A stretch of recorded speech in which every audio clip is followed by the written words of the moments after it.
let's elaborate right now. Um, I'm sorry for not drawing for the 200 subscriber special, and after this video, another video, I will make a 200 subscriber video for you guys. So, hold on, stay tight there.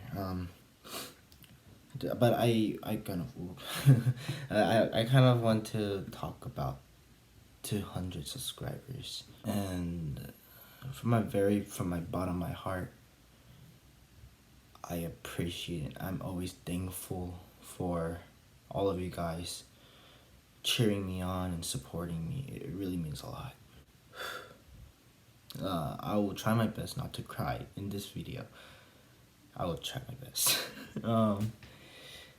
So what happened was I was at 160 like a month ago. So what happened was I woke up one morning and my YouTube notifications were just exploding. This guy subscribed, this person subscribed, he subscribed, and at that moment I was pretty shocked. I was even kind of scared at the same time. What what the feelings I was going through that moment. I felt accomplished. I felt refreshed.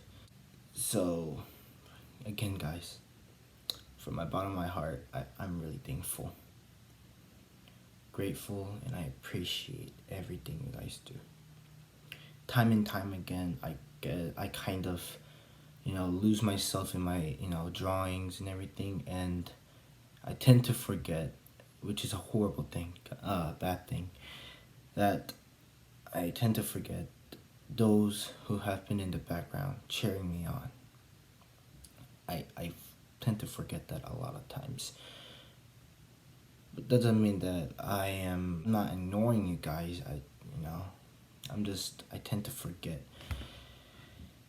And that's a thing I need to fix.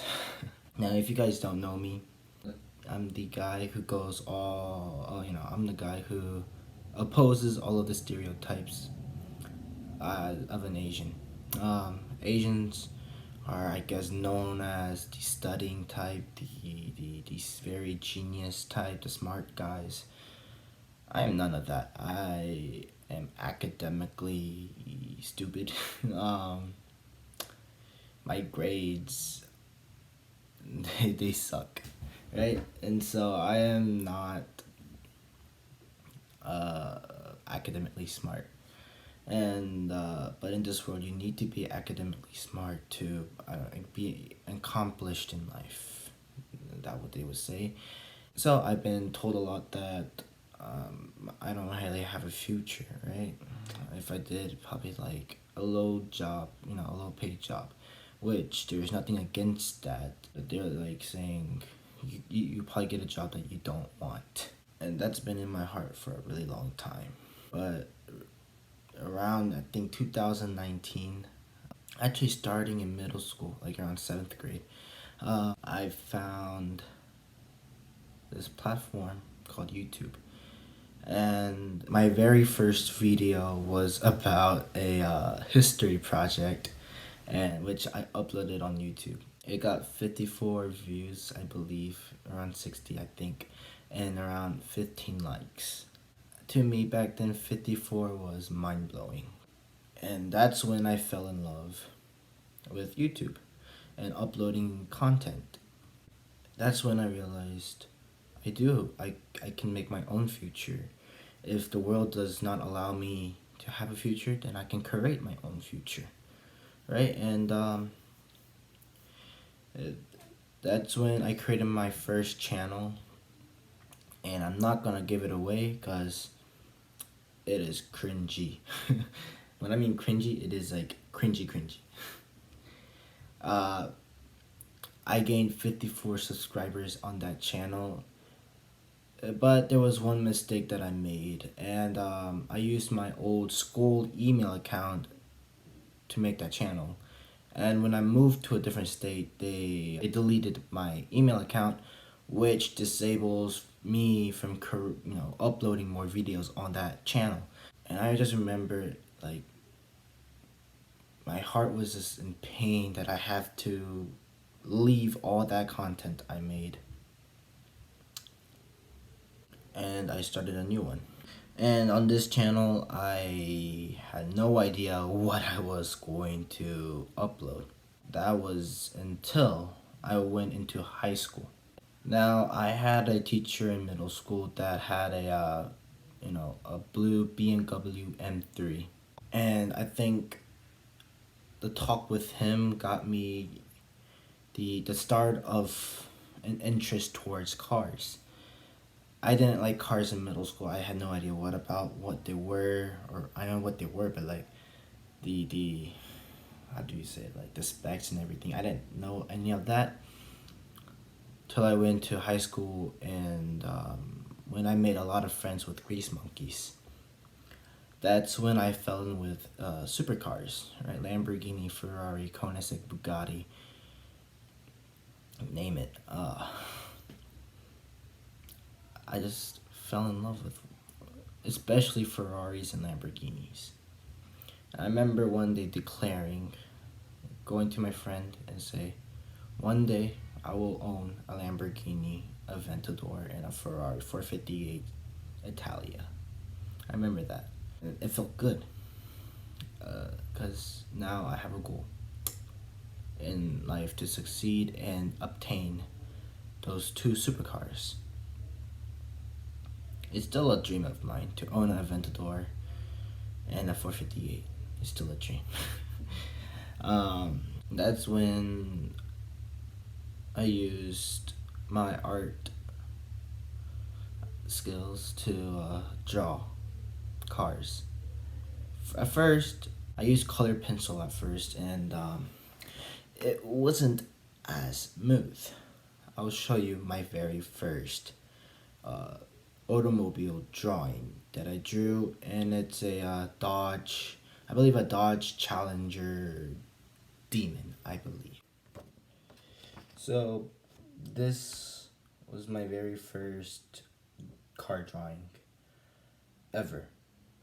As you can see, it is just weird looking, very weird looking.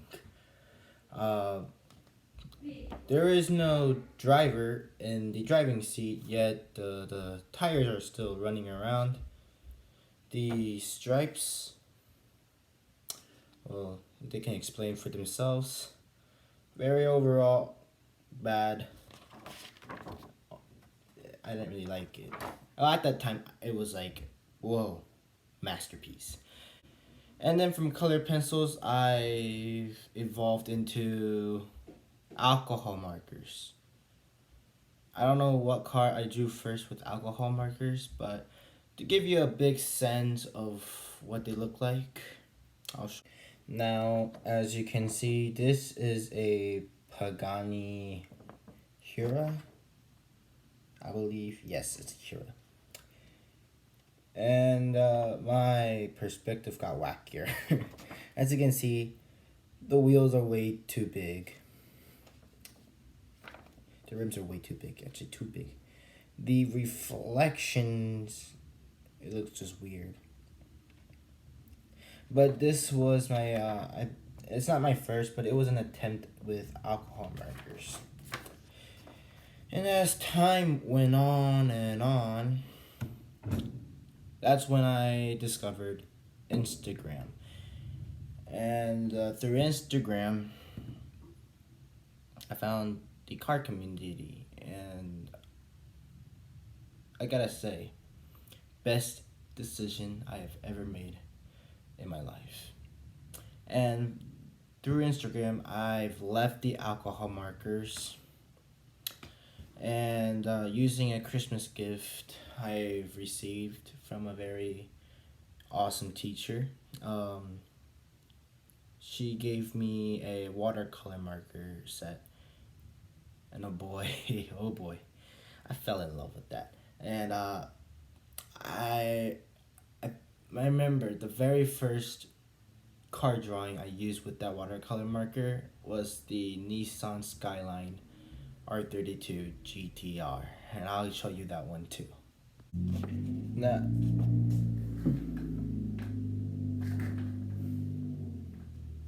cobalt.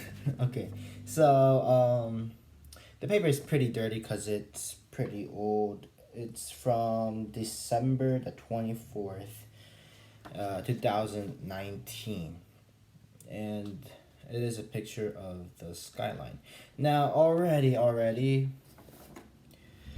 just comparing side by side, the R32 is definitely an improvement actually. Though it still has the weird perspective. Now, as you can see right here, the windshields are way too big. Or I don't know if you call it the windshield anymore. I don't know. The glasses are too big, and oh, overall it just looks weird. The more you look at it, it looks like the Nissan Cube kind of. So it looks very weird. But that was my very first attempt with watercolor markers. And I gotta say that it changed my life forever. Now, around when I think 2020, around and close to the end of 2019, that's when I started first uploading my drawings on YouTube. First drawing blew up, almost 120, I think, views. You know, much more than 54. I was just awed. I was just taken back. Because for the first time, I felt I could be something, I could accomplish something. Cause for a very long time, I've always wanted to be in front of a camera, whether it be news or it didn't really matter. If I was in front of the camera, I will be satisfied. The reason behind that was I would try to make friends, and if those people let me into their friend group, I would be in their friend group. But I was like the third wheel, right? Nobody really gave attention to me. Nobody even asked me if doing this activity was okay for me or if I was comfortable or any of that. I was like that side character whose name was already forgotten before the movie even started. Right? I was the unimportant guy. But with digital media and being on a camera, I could be the star. I could control this and that. I didn't need to ask anybody if they were comfortable. And so YouTube in a way was like a home base for me, where I could show my artwork without being criticized, or show my artwork without being told that I was boasting a lot. Cause I never I never wanted to make someone else feel low or bad. I just wanted to show the world that, hey, I can be something, you know? So, with that time to 200 subscribers, it was a emotional roller coaster for me. Never in my life would I have thought I would reach that goal so fast, so quick. And it was just phenomenal. It was like a miracle, you know?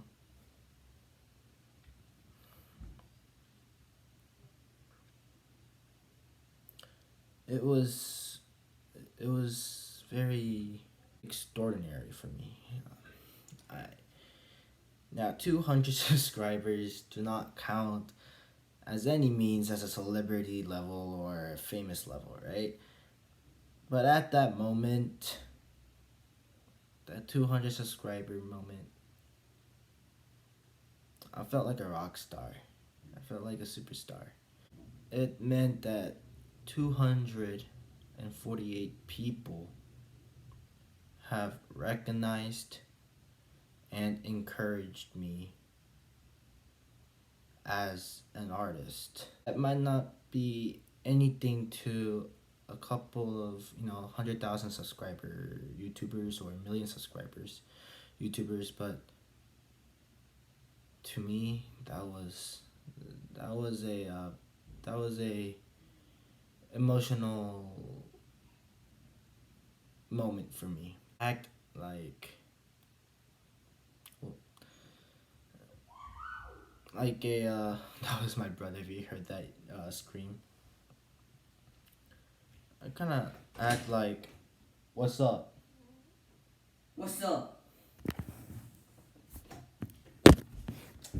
Hey, make sure to sub to his channel, or the spider's gonna come on your bed and kill you. God, I love him, bros. That's another thing. We're going to make my little brother into a car enthusiast by the time we reach 1,000 subscribers. Heads up. So where were we? Yes. Might seem like a cool guy, happy person, energetic, always positive, always optimistic. But off camera, off the media, you'll be surprised I'm quite shy. My friends can vouch for that. I do not talk unless someone calls my name or something. Cause I've had this little trauma where people would have always told me that I was annoying because I talked too much and my voice sounded really annoying, so I try my best not to talk a lot. On camera, I guess it's a norm that you have to talk a lot in order to capture the audience's, you know, eyes and get them hooked. So I try to talk a lot, and I know for a lot of videos that I do, it's just a bunch of words planted on the screen, and it looks unprofessional, right? So I promise, uh, I'll try to put my face and my voice as much as possible. Uh, so I would like to say this is more of a 200 subscriber announcement. I would like to say a 200 subscriber. I don't know. You guys get to choose what you guys want me. You can choose what to call this. But just want to say thank you. Thank you for giving me a chance, and thank you for recognizing me as who I am. I think YouTube have helped me become more self-confident. Um, Whereas in the past, where I wouldn't talk or even look at a person's eye, now I'm more of interactive. I would like to talk to a lot of people. I would like to. I have that urge to be in that fire, you know? So, thank you.